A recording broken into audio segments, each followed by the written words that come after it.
नमस्कार दोस्तों, मेरे चैनल आज इन्फॉर्मेटिव में आपका स्वागत है। आज हम बात करेंगे कि यदि किसी व्यक्ति के साथ 60 वर्ष की आयु से पूर्व कोई घटना होती है जिसमें उस व्यक्ति की मृत्यु हो जाए या एक्सीडेंट में किसी प्रकार की क्षति हो जाए, जैसे स्थायी या आंशिक दिव्यांगता हो जाए, तो सरकार से कितनी सहायता प्राप्त होती है और यह सहायता राशि किस व्यक्ति को और किन परिस्थितियों में प्राप्त होती है, ये भी इस वीडियो में जानेंगे। चैनल पर यदि पहली बार आए हो तो चैनल को अभी तक सब्सक्राइब नहीं किया है तो चैनल को ज़रूर सब्सक्राइब करें। देखिए, मृत्यु की दशा में दो स्थितियां होती हैं। पहली, सामान्य मृत्यु हो तथा दूसरा दुर्घटना से मृत्यु हो। सामान्य मृत्यु होने पर सहायता 2 लाख एवं दुर्घटना से मृत्यु होने पर सहायता 4 लाख रुपये प्राप्त होती है। इन सभी योजनाओं के लिए व्यक्ति के पास संबल कार्ड होना चाहिए। संबल कार्ड उन श्रमिक व्यक्तियों का बनता है जो असंगठित क्षेत्र में कार्य करते हैं। यह मध्य प्रदेश राज्य के श्रमिकों के लिए योजना है।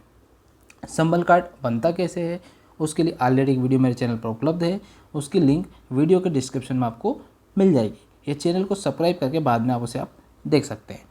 अब संबल कार्ड में जैसे कि आप अनुग्रह सहायता योजना मृत्यु के लिए आवेदन करेंगे तो आपको निम्न बातों का ध्यान रखना पड़ेगा। पहला, श्रमिक के अनुग्रह सहायता मृत्यु का आवेदन दर्ज करना चाहते हैं, उस श्रमिक की समग्र पोर्टल पर मृत्यु पंजीयन अनिवार्य रूप से होना चाहिए।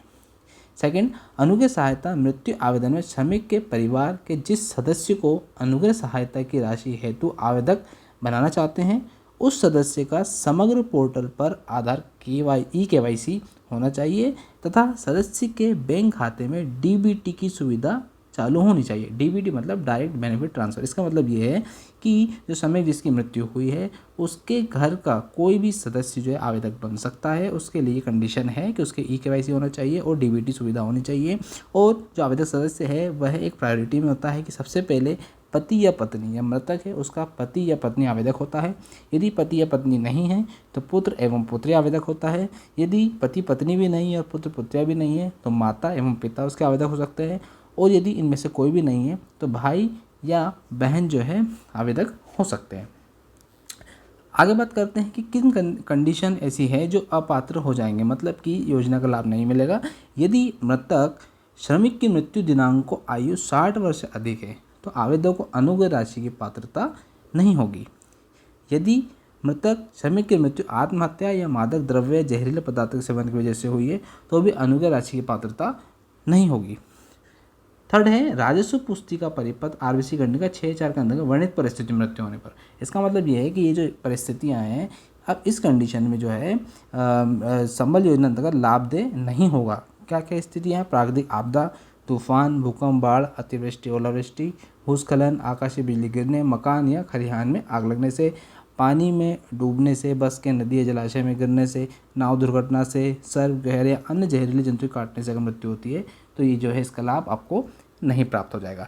अब ये बात हो गई है कि मृत्यु हो जाती है तो दुर्घटना से होगी या फिर सामान्य होगी तो उसमें वो स्थिति है। लेकिन क्या होता है इसके अंदर कि यदि किसी दुर्घटना के कारण स्थायी दिव्यांगता आ जाती है तो उसमें भी जो सहायता राशि जो है स्थायी दिव्यांगता होने पर 2 लाख की राशि उसका जो है नियम है। ठीक है। और स्थायी दिव्यांगता एक्चुअल में होता क्या है, इसका मतलब यह है कि दोनों आँख, दोनों हाथ या दोनों पैर की हानि होती है तो उसको स्थायी दिव्यांगता कहते हैं। इस स्थिति में संबल कार्ड धारक जो व्यक्ति होता है उसको 2 लाख राशि की पात्रता है। आगे देखते हैं अस्थायी दिव्यांगता। इसका मतलब ये है कि यदि व्यक्ति को अस्थायी दिव्यांगता हो जाती है, अस्थायी दिव्यांगता मतलब कि एक आँख या एक हाथ या एक पैर की हानि हो जाए तो उसको 1 लाख राशि मिलती है। उसके बाद जो फिफ्थ अपना जो है योजना है वो ये है कि अंत्येष्टि सहायता भी इसमें मिलती है। अंत्येष्टि मतलब ये कोई व्यक्ति की मृत्यु हो जाती है तो उसका अंतिम संस्कार के लिए 5,000 रुपये की राशि उसके परिवारजनों को दी जाती है। मतलब इसमें लिखा हुआ है कि असंगठित कर्मकार का उत्तराधिकारी मतलब परिवार का सदस्य 5,000 रुपये की सहायता प्राप्त करने का ये पात्र होगा। ठीक है। अब ये तो होगा कि इतनी इतनी राशि मिलेगी। राशि कहाँ से मिलेगी, आवेदन कैसे करना होगा? यदि व्यक्ति ग्रामीण क्षेत्र में निवासरत है तो वह मुख्य कार्यपालन अधिकारी जनपद पंचायत के यहाँ आवेदन करेगा।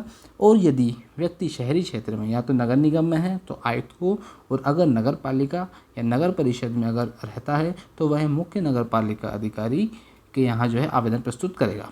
आवेदन प्रस्तुत करने के लिए इसमें पूरा डिटेल में एक नोटिफिकेशन है, वह जो है मेरे टेलीग्राम आपको चैनल पर मिल जाएगा और उसकी जो लिंक है वह मेरे चैनल पर उपलब्ध है, आप उसको ज्वाइन कर सकते हैं।